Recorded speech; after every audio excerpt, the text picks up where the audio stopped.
complete to an extent, as Don Baylor will step in to pinch hit for Bobby Meacham. A single by Pascal. Randolph was robbed by Bain for the second out. And then a walk to Pagliarulo, and there is former President Richard Nixon on his feet in the Yankee owner's box. Seaver is ready to work now to Don Baylor. And it's a high fly ball that should be playable. Nichols is moving over. Nichols is there. The ball game is over. Seaver has won 300. He has become the 17th man in the history of baseball to win 300 games. Seaver will turn it loose now.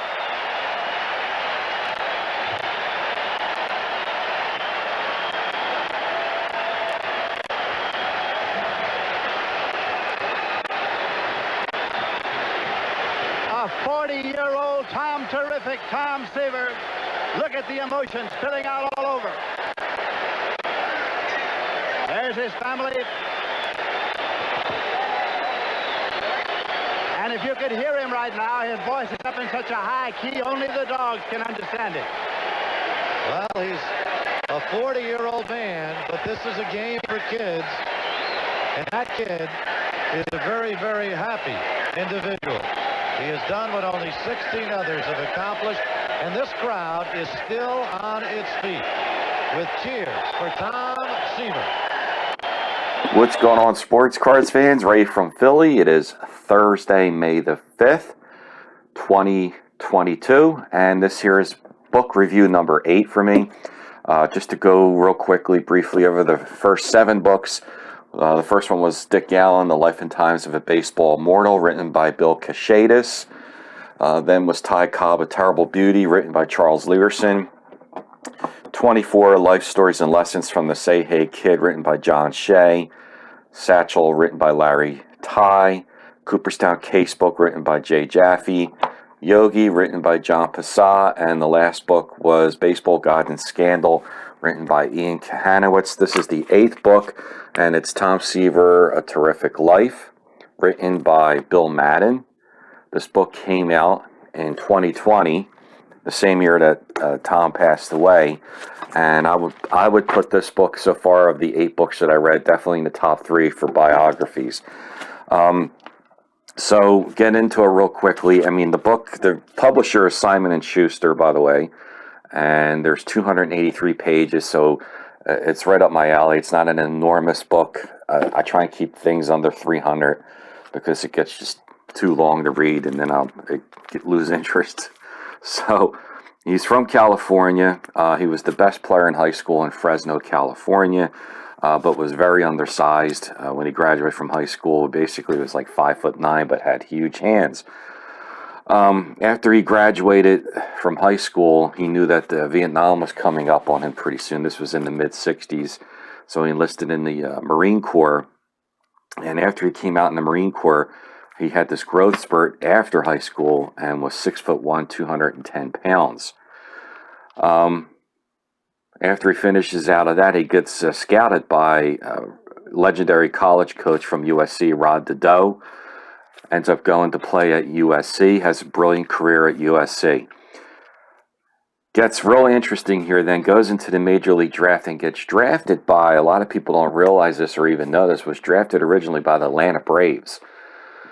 The Atlanta Braves took him without knowing that he was still in college, which was illegal. It happened the year before where the Dodgers actually drafted him, and he was still in college. So the next year, Seaver thought he was finished with college. He pitched 2 more games at USC, but he thought they were exhibition games, and they ended up being regular games. So the Dodgers kind of threw the Braves under the bus and turned him in. And the commissioner at the time did something unique right there. The Braves had offered Seaver $40,000 signing bonus. So the commissioner at the time offered to anybody in the league that could match the $40,000 signing bonus, and whoever would want to match the $40,000 signing bonus would then get put into a hat like a lottery. And there was 3 teams that came up with that offer to want to be put in the lottery. One was the Cleveland Indians, another was the Philadelphia Phillies, and third was the New York Mets. So he gets picked out of the hat by the New York Mets. And it was one place that his mother actually didn't want him to go because the Mets were lovable losers from 1962, the worst team in baseball, record-setting losses every year. But he felt like that this was a great opportunity for him because he probably would get called up a lot quicker playing for a team like the Mets, which was true. He got called up right away. Was this phenom with the Mets, instantly won the National League Rookie of the Year in 1967. He was nicknamed the franchise, and he truly was the franchise. During that time, he was taking a stance against Vietnam, even though he was a Marine Corps serviceman. Just didn't feel like that the war in Vietnam was, not that he was against the war, he was just against that particular situation where he didn't think it was a right war. Was his favorite manager, he said, it was Gil Hodges, who became the manager of the Mets in the late 60s. And he had the most respect for Gil Hodges because they were very similar guys, both ex-veteran military people, very family-oriented type people. And they hit it off really well. So he loved playing for Gil Hodges. Then that magical year, 1969, came where Seaver had this unbelievable year for a team that 7 years earlier was the worst team in baseball, and then they win the World Series in 1969.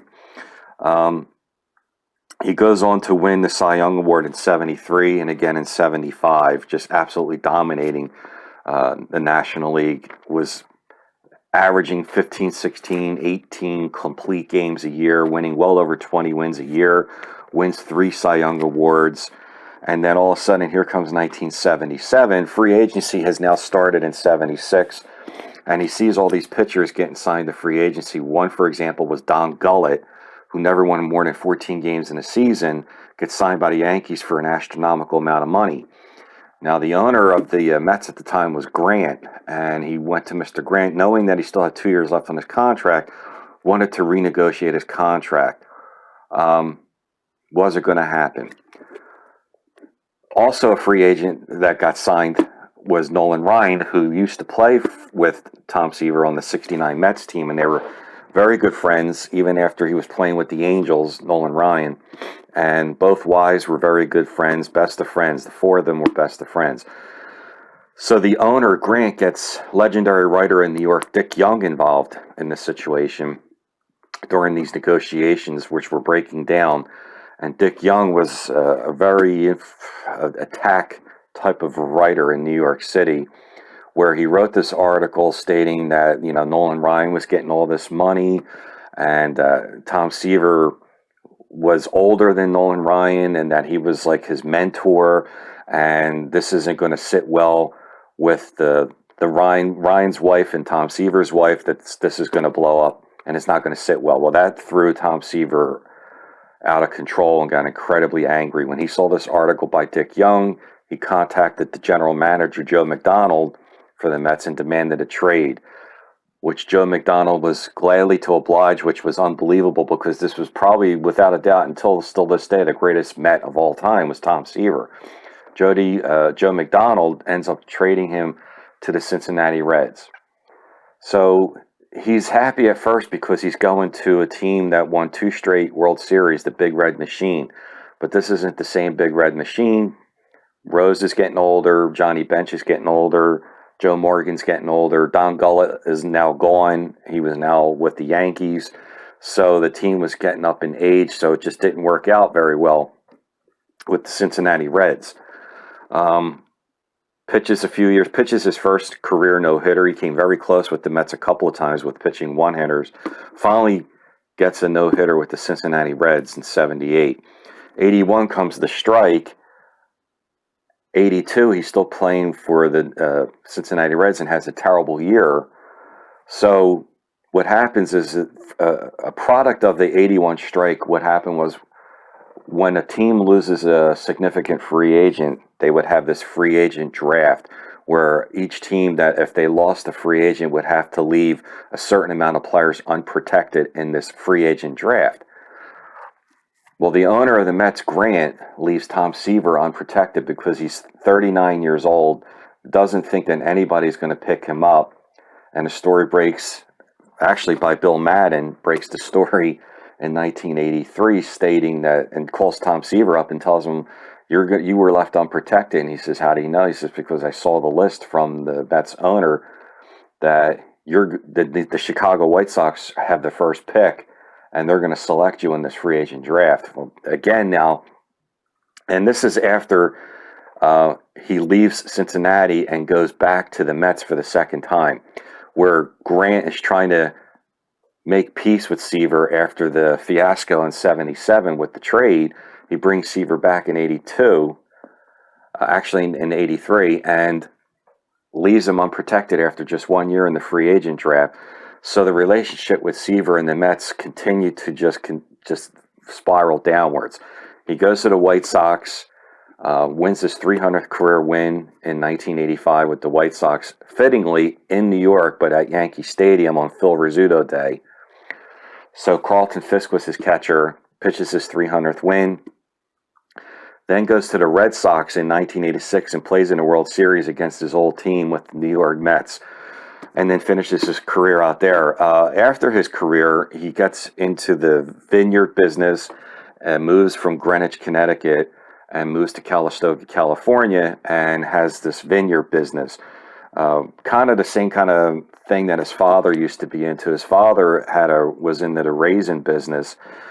He was pretty much an agriculturalist, his father was, and he was known for the first person to create or invent putting raisins into a cereal. So his father had that same kind of mentality with that raisin business, and then Tom got into the vineyard business when he retired. Even though he was in broadcasting, he got screwed by the Mets in broadcasting where they didn't bring him in, but the Yankees did, and he was a commentator with Phil Rizzuto for a few years. So again, the Mets just not treating him well. So he goes to the vineyard business and comes back to the Mets when they open up Citi Field. And instead of the Mets embracing their history, he goes into Citi Field, and the first thing he sees is a lot of Dodger stuff, statues and pictures all over the place of Jackie Robinson. And Seaver's response was, I respect Jackie Robinson. He was a pioneer. He was a great ball player, but I kind of don't remember him playing ever for the New York Mets. So it was, again, another disrespect from the Mets organization towards Tom Terrific, the franchise. Never got a statue until, of course, he finally has the statue, but it was after he passed away in 2020. So it's a shame, really, because I can't think of a better New York Met than Tom Seaver. I mean, they had Gooden and Strawberry, but they are nowhere near close to the level of this guy. Was one of the greatest, if not the greatest, right-handed pitcher in my lifetime. I would take him over Pedro. The only pitcher I would have him close with as a right-handed pitcher might be Clemens. But Tom Seaver was a masterful, great pitcher. And that's it. So that's what I have for you with this book. I highly recommend it. It's called Tom Seaver, A Terrific Life, written by Bill Madden. I thoroughly enjoyed it. It was one of the best biographies I read, right up there with Ty Cobb, A Terrible Beauty, and Yogi, which was about Yogi Berra. I would definitely put this in the top 3. Next up, the book that's coming in next is Sandy Koufax, written by Jane Levy. I heard very, very good things and good reviews about that. So stay tuned for that. That's coming in next week. Other than that, I have nothing else for you guys tonight. I'll be back tomorrow night with a baseball card video, continuing the PSA Basic Tops run for the Carl Yastrzemski run. I've shown the 83 and 82 so far. I have 2 more Tops cards that I'm going to show tomorrow night. Until then, guys, I appreciate all your likes and comments. Stay tuned for more, and I appreciate everything that you do for my channel. Thank you, and I see you real soon. And like I always say, have fun with it. Bye-bye.